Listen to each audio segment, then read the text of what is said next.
起床了。小黑，你干嘛呀？每天在我床上跑来跑去的。幸亏我有消毒水了，每天都在床上消一下毒。1点半哦。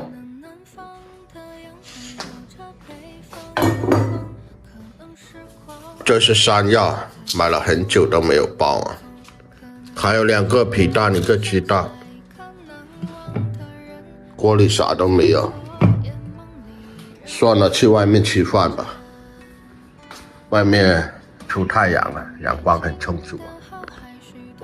这洗衣机一直都没有用，插座都没插，没地方插电。小黑最喜欢跑上阳台这里晒太阳。一箱矿泉水马上就喝完了，给小猫买的猫粮啊，上面还有2包猫粮。2张桌子啊，乱七八糟的。电脑也没怎么用，乱七八糟的，老公们。下面还有很多东西。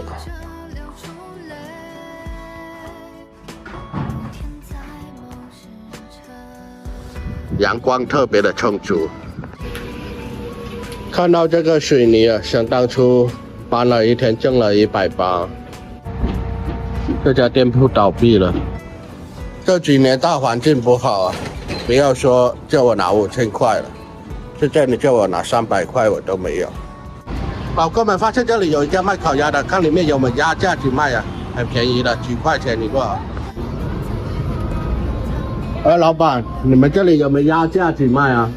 鸭架？啊。有啊。兄弟们，他这里的鸭架子要15块啊。算了，我不要了，还是去吃个快餐吧。老哥们，来整个龙江猪脚饭。猪脚饭整齐啊，老哥们。老哥们先去哦。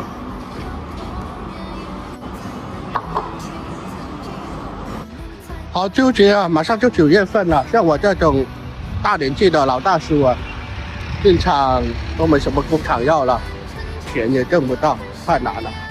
就拿整包烟抽啊，16，拿包那个16的真龙，整了包真龙，真龙超越自我，缔造非凡。有一个广告是这么打的嘛？外面实在太热了，来找家网吧蹭一下空调，蹭一下吧。哇，好凉快啊！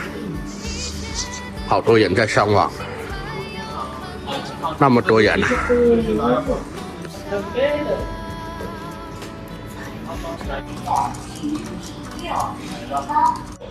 老哥们，上了2个小时的网，现在出去啊，这期视频我们就分享到这里。